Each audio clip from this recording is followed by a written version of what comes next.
नमस्कार शुभ संध्या समस्त को डॉक्टर गणेश सर महांत आपण मैंने अच्छा बीएसएस के केन्द्र डिविजन जो मैंने कमेंट करते sir Maharaj Shri Ramchandra Bhanjdeo university PhD vacancy केबे आसूची तेबे से सूचना आम हस्तगत है मासे पूर्व आम देखुले उत्कल विश्वविद्यालय बहुत बड़ वैकेंसी था पीएचडी सेपरी महाराज श्री रामचंद्र भौनदेव यूनिभर्सिटी ये पीएचडी एडमिशन 2025 जो वैकेंसी रही ये बहुत ही बड़ वैकेंसी तो विस्तृत चर्चा करवा ए संपर्क में एलिजिबिलिटी क्राइटेरिया कौन रही सेपरी सिलेक्शन प्रोसेस डेडलाइंस जहाँ रही विस्तृत चर्चा आम करवा पूर्व आम चैनल जब नुआ था निश्चित चैनल सब्सक्राइब कर वीडियो संग साथी मैं शेयर करेंगे वीडियो को गोटे लाइक निश्चित रखिए तो देखिए जहाँ रही नोटिस रही admission notification 2025 PhD program 2025 subject जदि देखिए वैकेंसी ए वर्ष जहाँ रही आपणकर एंथ्रोपोलॉजी ट्राइबल स्टडीज बायोटेक्नोलॉजी सेपरी botany chemistry commerce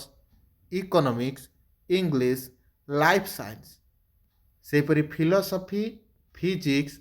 wild life and biodiversity conservation सेपरी जूलॉजी आउ थे सब्जेक्ट कथा मुझे कहीदे जो सब्जेक्ट वैकेंसी रही निश्चिंत जो मैंने जोड़ी होती तो देखिपे anthropology tribal studies biotechnology botany chemistry commerce economics English life science philosophy physics wildlife and biodiversity conservation zoology तो ये केवल सब्जेक्ट गुड़िक मेंशन को सब्जेक्ट रे से प्रकार 5 गोटी 4 गोटी 10 गोटी 15 गोटी ए प्रकार वैकेंसी रही निश्चिंत जो मैंने एलिजिबल अच्छा से मैंने आवेदन करूँ मु एलिजिबिलिटी क्राइटेरिया को नहीं आपण मैंने वेबसाइट NOU वेबसाइट को विजिट करके देखिपारे ऑनलाइन माध्यम आपंकर एप्लिकेशन फॉर्म ग्रहण हो डेडलाइंस देखिपारे जो एप्लिकेशन फॉर्म आपंकर ऑनलाइन माध्यम उपलब्ध हो सारी मु विलंबर ही आपण सूचना दूँ जेहेतु व्यस्त टिके थी 29/12/2025 29/12/2025 रु आवेदन प्रक्रिया आरंभ होइछि लास्ट डेट कथा जदि कहवा ऑनलाइन एप्लिकेशन 15/1/2026 15/1/2026 आवेदन शेष दिनांक सेपरी डेट ऑफ इंटरव्यू देखो डेट ऑफ इंटरव्यू मेंशन करा जायछि 19/1/2026 19/1/2026 आपंकर इंटरव्यू रहिबो सेपरी डेट ऑफ पब्लिकेशन रिजल्ट आपंकर देखो 19/20/21 2 दिन भितर प्रकाशित करा जाउछि 21/1/2026 रे आपंकर रिजल्ट आसीजिवो सेपरी एडमिशन आपंकर 29/1/2026 29/1/2026 ठीक अच्छे जो मैंने ये सब्जेक्ट मास्टर डिग्री कंप्लीट कर एलिजिबिलिटी क्राइटेरिया को फिलफिल करुँच निश्चिंत आवेदन करूँ ओडिशार आमर मयूरभंज महाराज श्रीरामचंद्र भौनदेव यूनिवर्सिटी 2025 तो नुह ये 26 मसीहा नुआ वर्षर ये पीएचडी बड़ वैकेंसी आउ थे मुझे डेडलाइंस कहीदे 29/12/2025 आवेदन प्रक्रिया आरंभ चली शेष दिनांक 15/1/2026 डेट ऑफ आपंकर इंटरव्यू रही 19/1/2026 डेट ऑफ पब्लिकेशन रिजल्ट 21/1/2026 से डेट ऑफ एडमिशन 29/1/2026 तो डिटेल्स आपने देखिपारे www.nou.nice.in मुझे डिस्क्रिप्शन लिंक देती बर्तमान आम एलिजिबिलिटी क्राइटेरिया आड़ को पढ़ाई तो यूजीसी जहाँ गाइडलाइन अच्छी ठीक अच्छे यूजीसी जहाँ गाइडलाइन अच्छी जो पीएचडी एडमिशन पाई 2024 मार्च रे जो लेटर आसीथिला यूजीसी पक्षरु से आधार रे ही एडमिशन दिया जाउछि मध्य ओडिशार यूनिवर्सिटी गुड़िकर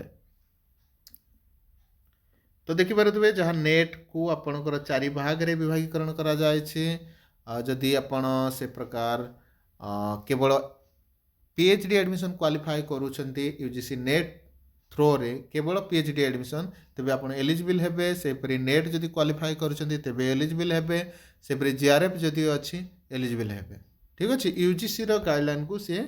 पूरा फॉलो करूछि तो जो माने आपनकर नेट किंबा केवल पीएचडी एडमिशन क्वालिफाई करिथिबे से माने को वेटेज मार्क दिया जिवो वेटेज मार्क दिया जिवो कौन ना 70% वेटेज मार्क दिज्व वेटेज मार्क जो मानकर पीएचडी एडमिशन क्राइटेरिया को फिलफिल करेंगे कि केवल नेट क्वालिफाई करेंगे आउ से 30% 30% इंटरव्यू भाइवा रहिबो ठीक अच्छे से आधार रे आपनकर मेरिट बाहर करा जिवो आउ देखि पारुथबे जो माने नेट किंबा पीएचडी एडमिशन ओनली क्राइटेरिया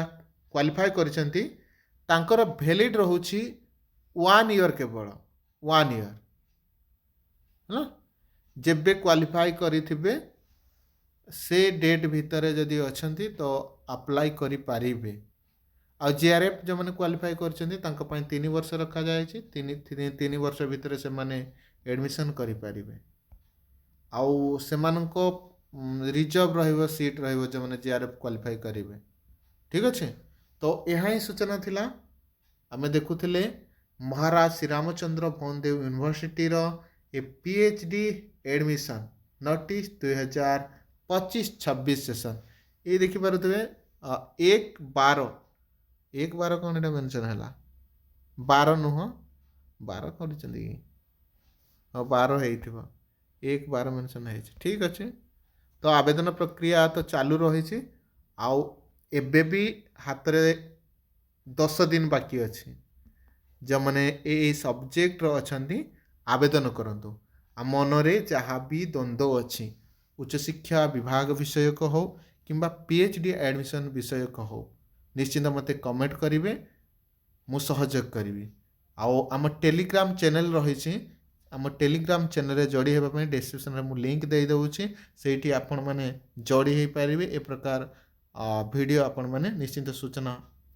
मिल जदि ये वेबसाइट को मध्य विजिट करने चाहूँगी www.nu.nice.in रे विजिट करंतु सेठी एप्लिकेशन फॉर्म रही ऑनलाइन माध्यम रे आपण माने आवेदन करि परिबे ठीक अच्छे तो यह ही सूचना थिला जहाँ महाराज श्रीरामचंद्र भौनदेव यूनिवर्सिटी रो पीएचडी एडमिशन 2025-26 सेशन धन्यवाद मो सहित जोड़ी होइथिबारु आम बीएसएस के यूट्यूब चैनल सहित जोड़ी होइथिबारु जय जगन्नाथ जय माता रानी।